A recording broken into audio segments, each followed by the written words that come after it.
Startuperos y emprendedores. Aún recuerdo a mis abuelos, mis antepasados, tíos, etcétera. Bueno, realmente personas que ya están entradas en años, que en nuestras generaciones anteriores hablaban de la importancia de lo que era la disciplina y el ahorro para el futuro. Ellos básicamente decían que una cuenta de ahorros era realmente uno de los mejores mecanismos para salvaguardar el capital, ya que no solo uno podía mantener el dinero seguro, sino que los bancos también le pagaban a uno una cierta cantidad de intereses que mantenían aumentando el dinero, pues, o aumentaban su valor con el tiempo. Realmente, pues, era un mundo donde el consejo de gasta lo menos posible y ahorra lo más era la panacea de las finanzas personales. Eso más o menos eran los años 80 y parte de los 90, todo eso con la generación de los baby boomer y parte también de la generación X, en una época bastante dorada para el tema del ahorro, donde era básicamente casi lo mejor para crecer financieramente. Pero fueron pasando los años y el capitalismo se fue poniendo menos lapso con la clase media. Hoy por hoy una cuenta bancaria, si acaso, paga una parte de los intereses por guardar el dinero en el banco. Asimismo, todos los mecanismos de inversión, mecanismos como los CETES, por ejemplo, si acaso es que compensan en algo el tema de la devaluación de las monedas, y ya unas inversiones un poquito más agresivas como lo son las criptomonedas o las acciones pasan por un momento bastante oscuro con unos rallies alcistas y unos rallies bajistas que aceleran el corazón incluso más que bajarse el bus y tocarse el bolsillo y no sentir el celular. Entonces, por ello es que la estrategia que usaban nuestros abuelos y nuestros antepasados realmente hoy ya no funciona. Leerse libros como, no sé, El millonario de al lado y buscar aplicar esas estrategias a hoy realmente ya no es suficiente. El ahorro ya no puede combatir la inflación ni la devaluación. Y por ello es que han nacido diversas herramientas y medios para invertir nuestro dinero y combatir sus enemigos. Herramientas que van desde inversiones en activos, en títulos valores y pues incluso hasta inversiones en bienes raíces. Y precisamente hablando del sector de los bienes raíces, muchos solemos pensar que necesitamos grandes cantidades de capital para invertir en ese sector y que a hoy eso solo está destinado para grandes fortunas y para algunos afortunados. Pero ¿qué pensarían si les digo en estos momentos que hay opciones donde incluso desde $50 en adelante podemos invertir en bienes inmuebles en Estados Unidos? Suena algo utópico, ¿cierto? Pero en realidad no lo es tanto, porque precisamente ya existen en el mercado diversas herramientas que nos permiten hacerlo, y por ello hoy tenemos dos grandísimos cracks, dos invitados que ya están como tal en este mundo y que están abriendo la oportunidad a que personas de a pie, personas del común como todos nosotros, podamos invertir desde $50 en adelante con su emprendimiento llamado Macondo. Ellos son Santiago Grisales y Felipe Chaparro, dos, como les comentaba, cracks de este tema, y nos van a comentar un poquito más sobre su historia, sobre qué es Macondo y sobre qué es lo que están haciendo en estos momentos. Así que ya no me voy a extender más con el preámbulo. Muchas gracias Santiago y Felipe por estar acá, y pues les doy la bienvenida, hombre. Muchas gracias por aceptar esta invitación. Weimar, muchas gracias por tu invitación y gracias por el halago. Sí, gracias por la invitación y pues muy contentos de poder compartir la historia de Macondo y un poco de lo que hacemos. Súper, muy bacano. Bueno, antes de empezar a hablar directamente de Macondo y de qué lo que están haciendo, nos gustaría escuchar un poquito más de la historia de ustedes como emprendedores. ¿Qué hay detrás de ese Felipe y de ese Santiago emprendedores? Cuéntenos esa historia. Bueno, pues yo creo que las historias de los emprendedores siempre inician mucho atrás en la vida. Tampoco creo en que el emprendedor es una persona innata. Simplemente en mi contexto yo crecí en una familia de emprendedores. Mi abuelo es empresario, mi papá es empresario, él fundó su propia empresa y yo crecí en un contexto en donde eso era muy normal, y trabajando desde muy pequeño, y para mí era un juego. Entonces era muy fácil para mí entender que eso no implicaba un riesgo en la vida, sino que simplemente era una vida más. y así crecí como con el impulso de hacer cosas por mi cuenta. En el colegio vendía dulces y tuve incluso amigos míos que trabajaban para mí vendiéndolos. Yo les pagaba una comisión, entonces ya sabía que era tener un ingreso pasivo porque sin que yo trabajara tenía un ingreso adicional que era por la venta de estos dulces que yo conseguía. En la universidad repliqué este modelo pero a una escala mucho mayor. Tuve una empresa de sándwiches y vendía más o menos 1000 sándwiches al mes, y con eso y más la mesada pues yo tenía mucho dinero para salidas.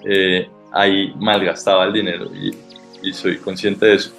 Eventualmente pasé al mundo corporativo, trabajé en una consultora pequeña en donde estructuraba proyectos inmobiliarios y comerciales para estudiantes sobre todo. Y ya, luego de eso decidí que mi vida no era ser empleado, entonces empecé a fundar startups. A mí me gusta mucho el mundo de la tecnología desde más o menos los 18 años, y fracasé en 2, y Macondo es por mucho la que tiene más potencial hasta ahora. Súper, muy bacano, muy bacano. ¿Y Santiago, qué tal? Bueno, pues ahí creo que hay cosas en común en las historias de los emprendedores. Yo también desde muy pequeño empecé a emprender en diferentes aspectos. Vendía dulces también en el colegio, importaba cosas de China para venderlas en la universidad. Apenas me gradué, creé una compañía que hoy pues anda y existe, iba creciendo, fallé en otras 2 y entré a trabajar como ingeniero civil a un proyecto grande en Colombia y me di cuenta que eso no era como la proyección y como yo me veía en 20 años. Entonces me fui al mundo de la innovación corporativa. Entonces crear, que es emprender de una empresa que tiene sus ventajas y sus diferencias, pero pues era crear todo un sistema de innovación y a partir de eso nació un emprendimiento.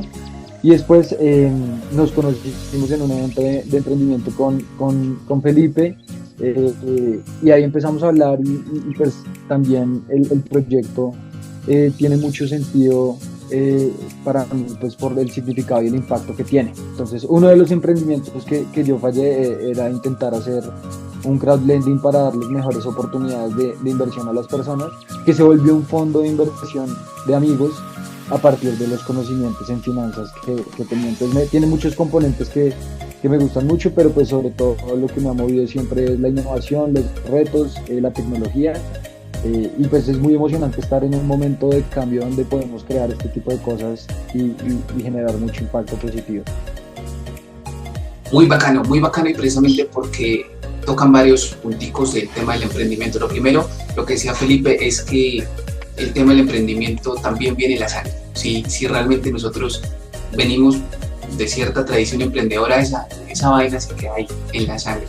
Pero también puede estar en la sangre, pero también si uno mismo no se forja como emprendedor, pues es algo que se va perdiendo, ¿sí? Entonces, bien ustedes mismos los decían, que desde muy pequeños también ya estaban emprendiendo en cosas tan pequeñas como, por ejemplo, vender dulces, vender cosas en la universidad, y eso es lo bacano. Lo bacano es poder realmente forjar eso desde muy chiquitos y pues eso finalmente es emprender, hacer cosas que nadie más se atreve a hacer. Entonces, muy bacano por eso y los felicito. Y ya que hablamos precisamente de eso, algo me han comentado, por lo menos Felipe también ya lo nombró, de cómo empezaron a conocer algo de este sector. Viene la siguiente pregunta y es, bueno, ¿ustedes cómo terminaron en este tema, en este tema de las inversiones en bienes inmuebles en Estados Unidos? ¿Por qué terminaron ahí? ¿Qué vieron ustedes en ese sector que no vieron en otro lado o que otras personas no han visto como tal? Weimar, a ver, nosotros, parte de los aprendizajes que yo tuve en los fracasos anteriores era que estábamos emprendiendo en sectores que no involucraban nuestro conocimiento. Hay 2 escuelas. Una dice que para generar innovaciones disruptivas necesitas contar con poco contexto para cambiar esa industria, darle ese flip. Y hay otra que habla de que uno necesita un concepto que en startups se conoce Founder Market Fit, para poder escalar tu proyecto y hacer de esto algo exitoso. Ahora, siento que todavía estamos muy lejos de eso, pero hay mucho fit de nosotros como fundadores para iniciar este proyecto y poder llevarlo por el camino que creemos correcto. Uno de nuestros socios es Carlos Chávez. Él es una persona que viene del mundo de las finanzas corporativas y ha estructurado proyectos inmobiliarios desde ese ámbito por más de 7 años. Entonces había mucha experiencia relevante en el sector para poder construir una solución que impactara financieramente en la vida de las personas, ¿no? Además, pues esta experiencia relevante se mezcló con la oportunidad y la coyuntura que se venía presentando en las regiones de Latinoamérica que estaban girando en su política hacia la izquierda, y esto generaba como temores para la gente en todo lo que implicaba riesgos cambiarios y inflacionarios, dejando de lado las opiniones políticas. Pues era real esa incertidumbre. Entonces, mezclado con esa coyuntura y con las altas inflaciones que han presentado los países de la región por las últimas 3 décadas, nosotros construimos una solución que le permitiera a la gente hacer una inversión diversificando el riesgo país y riesgo en la moneda desde bajos montos. Y sobre tu segunda pregunta, yo personalmente siento que no nos estamos inventando la rueda. Un emprendedor simplemente ve una oportunidad y la trata de resolver de la mejor forma posible y lo más rápido posible. Eso es en lo que sí somos buenos trabajando. Hay mucha gente que yo conozco que está trabajando este mismo problema. Vamos a ver en esta carrera quién gana. Pero hay cosas que estamos trabajando que ya existían. Por ejemplo, el concepto de nosotros lo que hacemos es permitirle a la gente invertir en finca raíz en Estados Unidos desde Latinoamérica a partir de $50 en adelante, a través de un concepto que se viene trabajando desde 1970. Hay bibliografía que habla de este concepto desde 1970, que se llama propiedad fraccionada, y simplemente lo que hicimos fue combinar una tecnología vanguardista con este concepto para llevarlo a las masas. Ahora, en este momento de la vida, es cuando es escalable y cuando es posible dirigir esto a las millones de personas que están fuera de estas inversiones en Latinoamérica. Antes no se podía, pero antes ya existía el concepto de propiedad fraccionada. Esto no es nada nuevo. Listo, súper, muy bacano y muy interesante, porque precisamente tal cual como tú lo dices, estamos en el timing ideal, precisamente porque ya hay un poquito más de familiaridad con este tipo de conceptos. Ya la gente está un poquito menos temerosa a invertir en este tipo de instrumentos. De pronto hace unos 15 años era un poquito más complejo, ¿no?, empezar con este tema. Si bien tú lo dices, desde el 70 estaba en este concepto, pero digamos que estaba destinado solo para una cierta porción de las personas. Primero, pues porque era, de pronto me imagino, un poquito menos asequible, y segundo, también la desconfianza. Pero hoy en día ya las puertas están bastante abiertas, ya hay más confianza, ya hay más seguridad jurídica también. Entonces, pues bien interesante eso. Y precisamente, yéndonos ya para ese lado, viene la otra pregunta, y es que listo, ya tú planteaste el tema, existe un problema, existe la solución que son ustedes. Ya hay otros también que le están haciendo a lo mejor con otra dinámica, pero finalmente están solucionando casi el mismo problema. Pero ahí es donde viene la pregunta, y es, bueno, ¿qué negocio hay detrás de eso? ¿Realmente sí es posible emprender en el tema de las inversiones en bienes inmuebles? ¿Cómo hacerlo? ¿O cómo se gana plata en eso? Un ciudadano de a pie, ¿cómo puede ganar en eso realmente? En estos momentos, ¿cómo o qué dirías al respecto de emprender en este sector como tal? Ya sea pues ya siendo independiente y teniendo un gran capital y haciéndolo directamente con un capital propio, o haciéndolo por intermedio de plataformas como ustedes. Bueno, Weimar, pues ahí hay varios puntos y es que, como mencionaba Felipe, gracias a la tecnología y el acceso a la misma, que pues cada vez hay avances en este tema, pues se pueden hacer cosas que antes no se podían. Entonces, ese es un driver importante. Entonces, en este momento ya es todo un ecosistema PropTech, FinTech, del que Macondo hace parte también, donde hay una serie de alternativas diferentes, todos atacando problemas para este sector que tiene que ver con real estate, construcción, eh, utilizando tecnología.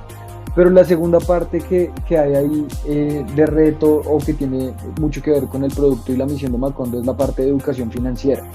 Entonces, la parte de educación financiera nos referimos a que por excelencia la inversión que hace una persona en su vida es comprar otro apartamento, pero ni siquiera hace bien el modelo financiero de, de cuánto realmente le está rentando, y lo que hace es concentrar mucho de su capital en un solo activo, pues que tiene mucho riesgo. Entonces las personas que tenían solo apartamentos en Bogotá durante pues este cambio de dólar, pues hay una devaluación ahí importante. Entonces también desde la educación financiera, que las personas sepan que pues uno de los principios es diversificación. Entonces tampoco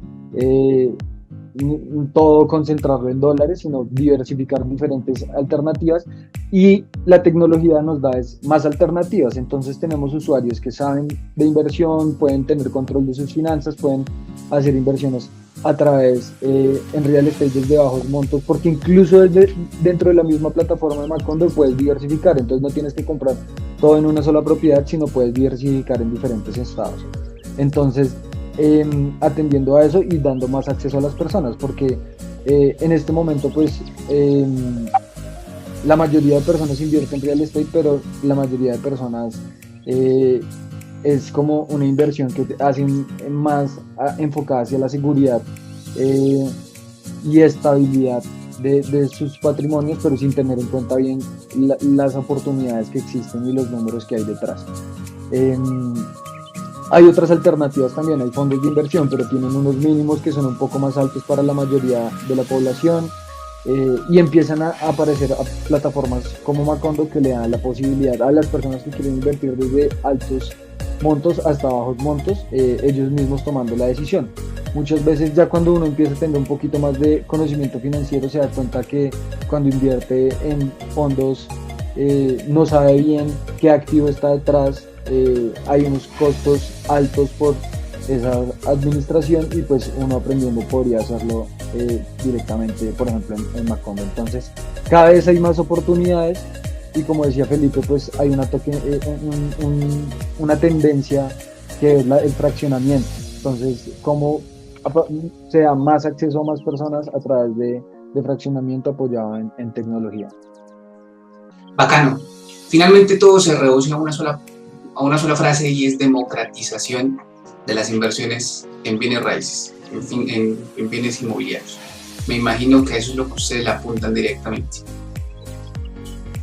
Podría ser una manera, a mí no me gusta el término de democratizar porque se volvió como cliché, pero sí, es dar más acceso, diferentes oportunidades y las mejores oportunidades, que también eso es importante. Lo que te mencionaba en educación financiera, hay usuarios que dicen como, oiga, pero la rentabilidad no me da el doble como otra plataforma, y eso es como, oiga, en educación financiera tú sabes que la rentabilidad es proporcional al riesgo. Entonces es dar buena rentabilidad para el riesgo que se está asumiendo, pero sin prometer cosas que son absurdas, porque pues eso también daña como la educación financiera del mercado, que haya plataformas que son estafa o pirámides que te prometen duplicar o triplicar sin hacer un mayor esfuerzo. Pues eso no existe. Lo que sí existe es aprender de inversiones, tener un portafolio diversificado, ir explorando diferentes alternativas y pues ir evaluando, ¿no? Tal cual, efectivamente. Si a mí me vienen a ofrecer una inversión donde me digan que me duplican en un mes, hombre, pues yo lo pienso un poquito. Pero si ya me dicen unas rentabilidades que uno ve que son rentabilidades aceptables, con un riesgo aceptable, pues yo uno dice, es un poquito más fácil y un poquito más viable como tal ese tipo de inversión. Listo, muy bacano. ya tenemos claro exactamente a qué directamente también ustedes le apuntan. Bueno, y ahora sabiendo eso, dos preguntas en una. ¿Ustedes cómo ven este sector en 10 años? Vamos a irnos a 10 años, ¿cómo ustedes lo visualizan, ya que ustedes están involucrados directamente en esto? Y ustedes qué le dirían a alguien que quiera ingresar a este sector, ya sea directamente haciéndolo por medio de plataformas como ustedes, o que simplemente tenga un capital grande y quiera hacerlo por su cuenta y empiece como tal a tener esta aventura de llevar capitales al exterior e invertirlos en bienes inmuebles? ¿Qué le dirían ustedes a esas personas? Entonces, dos preguntas en una. ¿Cómo ven el panorama en 10 años y qué le dirían a esas personas o los emprendedores que quieren empezar a ingresar a ese mundo?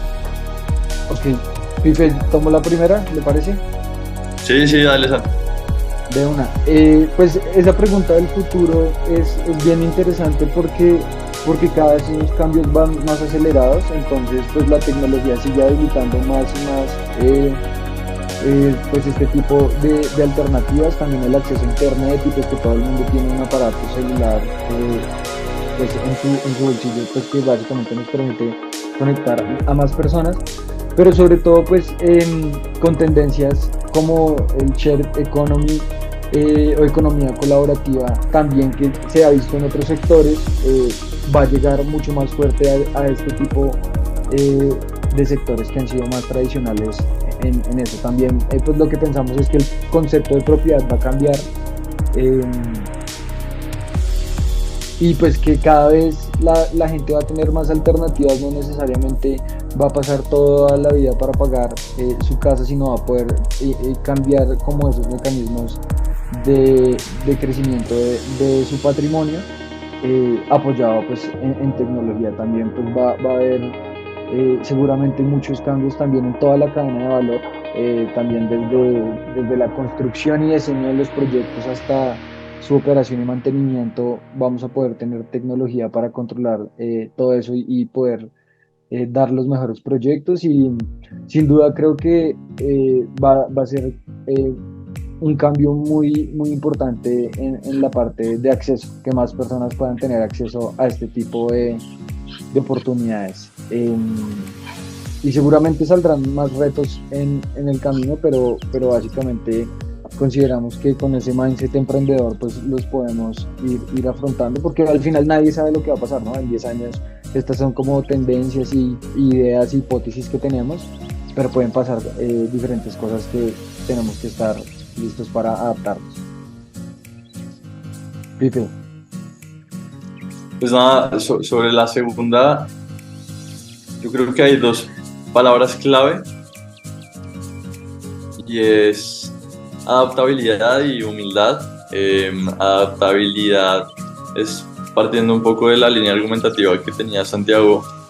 El emprendedor tiene que saber que el mundo cambia constantemente y se tiene que adaptar, tiene que tener una capacidad de aprendizaje alta para poder desarrollar ese conocimiento que se necesita para entender creativamente un problema.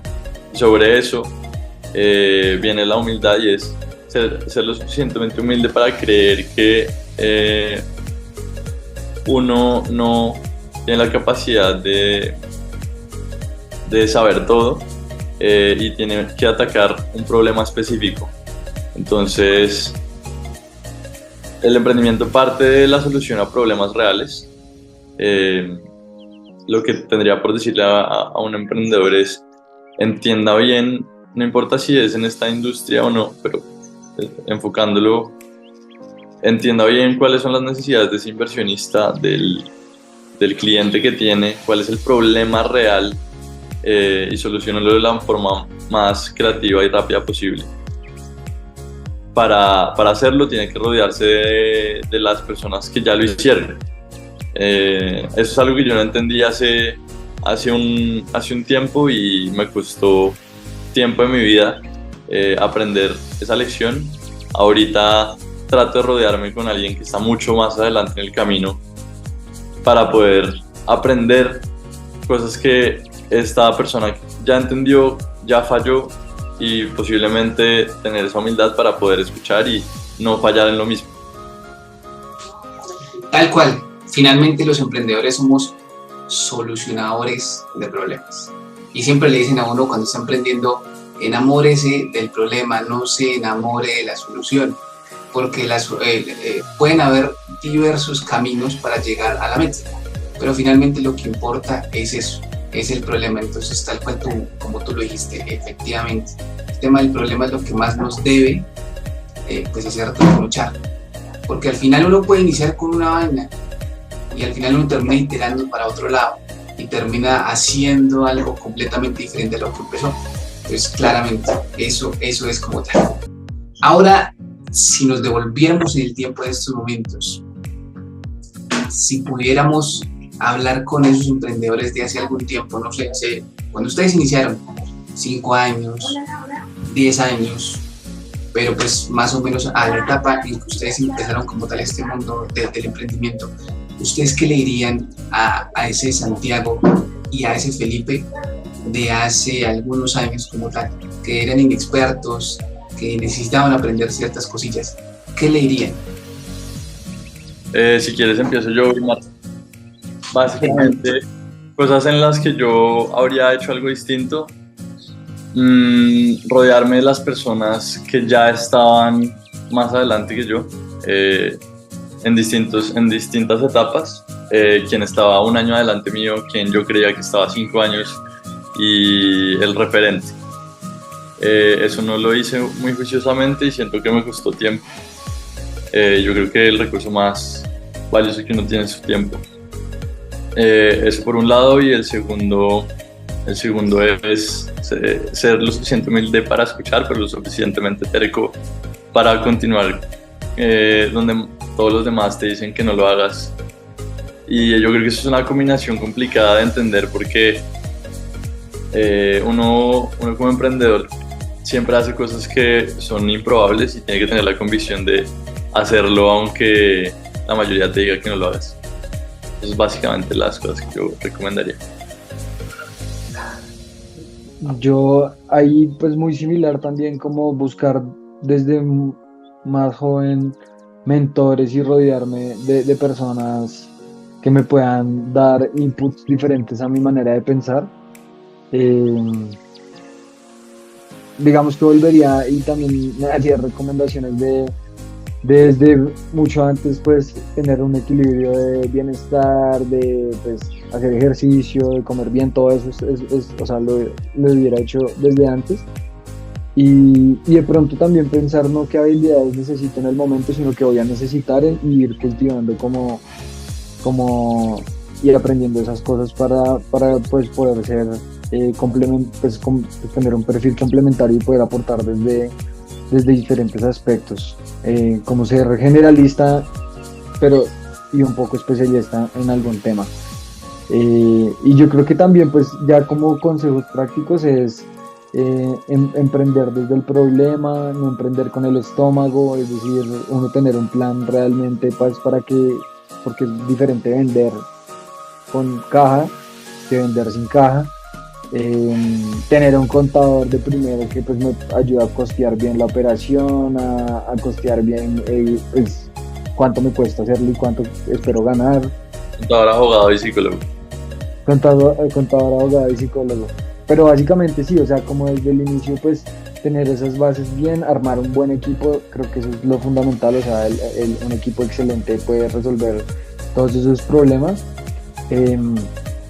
Pero sí, yo creo que no lo haría inmediatamente apenas me gradúe, si pudiera devolverme en el tiempo, sino cogería experiencia, trataría de pegarme a otro emprendimiento, ver cómo lo hacen, aprender, y ahí sí hacerlo, que es como la forma desde el pensamiento de innovación para aumentar la probabilidad de éxito. Creo que cuando yo abrí el primer emprendimiento fue todo lo que está mal, preocuparme por el logo, por cosas que me importaban y no cuánto vale hacer ese servicio, cómo se va a vender, qué mercado había en ese momento. Entonces pues eso sería mi principal recomendación, como ya toca aprender mucho, ¿no? Como de administración de empresas y todo eso es importante para pues tener un buen management y una empresa que pueda ser sostenible. Bacano. Tener mentores, lo que yo extracté, lo que pegarse de los que ya han recorrido el camino. Ser terco, pero obstinarse con el problema. Y obviamente rodearse de un buen equipo. Más o menos 5 de las cosillas que extracté, predijeron algunas otras también que son bastante importantes, pero sí, le pegaron básicamente también. Opino exactamente lo mismo. Realmente este es un tema de tener persistencia, de saberse rodear con gente que tenga mayores conocimientos que uno, dejarse mentorear, saber escuchar y también, pues hombre, persistencia. Eso es básicamente, ya ustedes tal cual lo dije. Bueno, resuman en una frase, una reflexión final, o sea, algo realmente de valor que pudieran decirle a los emprendedores, a cualquier emprendedor en estos momentos, resumido en una frase. Puede ser ya sea un mantra que ustedes ya tengan, una frase que los motive cada día, pero algo que realmente sea tan sucinto, pero tan carnoso, que cualquiera pueda decirle, hombre, eso lo voy a tomar también como mantra, como frase motivadora de todos los días.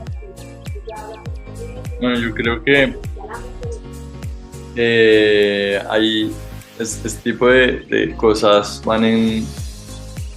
son polémicas y van en contrario del imaginario común, pero la frase para mí sería: si hay algo que te preocupe lo suficiente, hasta la muerte con eso. Sencilla, pero con carne. Poético. Yo creo que mi frase ahí es algo que lo tengo muy como desde lo personal y profesional, sería: si dejas obra, muere tranquilo, que es una frase del libro de Andrés Caicedo, que es como, pues, ¿qué le vamos a dejar al mundo? O sea, ¿qué vamos a hacer? ¿Cuál es el impacto que vamos a dejar? Y creo que eso es un buen driver para uno, pues, levantarse, hacer proyectos, conocer gente, cómo vas a impactar a las personas que te rodean, cómo vas a impactar a tu círculo que te rodea, a cuántas personas puedes impactar. Chévere, muy bacano y definitivamente. El tema tiene que ir más allá de lo económico y tiene que generar impacto. Tal cual como, no sé, creo que Steve Jobs es el que decía finalmente que si solo perseguimos lo económico, el dinero, pues en algún momento uno se va a cansar. Tiene que haber algo mucho más allá. Bueno, Santiago, Felipe, muchas gracias por aceptar esta invitación a Hablando con Expertos. Muchas gracias por compartirnos su experiencia como emprendedores, su experiencia en Macondo, de cómo ustedes están transformando, también ayudando a transformar el mundo de las inversiones, de cómo ustedes también están siendo parte de este ecosistema fintech, este ecosistema proptech, que hoy en día realmente está generando mucho valor. Muchas gracias. No sé, ¿alguno de ustedes dos nos puede compartir redes sociales, página web donde los pueden encontrar? Pues ahí la invitación, Weimar, a todas las personas que nos ven, pues a seguirnos, buscarnos Soy Macondo, probar el producto, también entrar, me pueden escribir directamente, yo estoy encargado del producto y pues eso, el feedback de los usuarios es fundamental, que lo prueben, que nos cuenten cómo les parece la experiencia, si les gusta que lo recomienden también a sus familiares y amigos, y lo mismo con otros productos, ¿no? Al final nosotros que somos emprendedores innovadores, una forma de ayudar al ecosistema es probar los productos y eso pues no nos cuesta mucho. Listo. Felipe, ¿ibas a decir algo? No, en redes aparecemos como macondo.colo. Listo, vale, súper. Bueno, Felipe, Santiago, muchas gracias a ustedes. Y a ustedes, comunidad de emprendedores y startuperos, también muchas gracias por vernos. Recuerden suscribirse, recuerden seguirnos como tal en nuestras redes sociales y nos vemos en una próxima.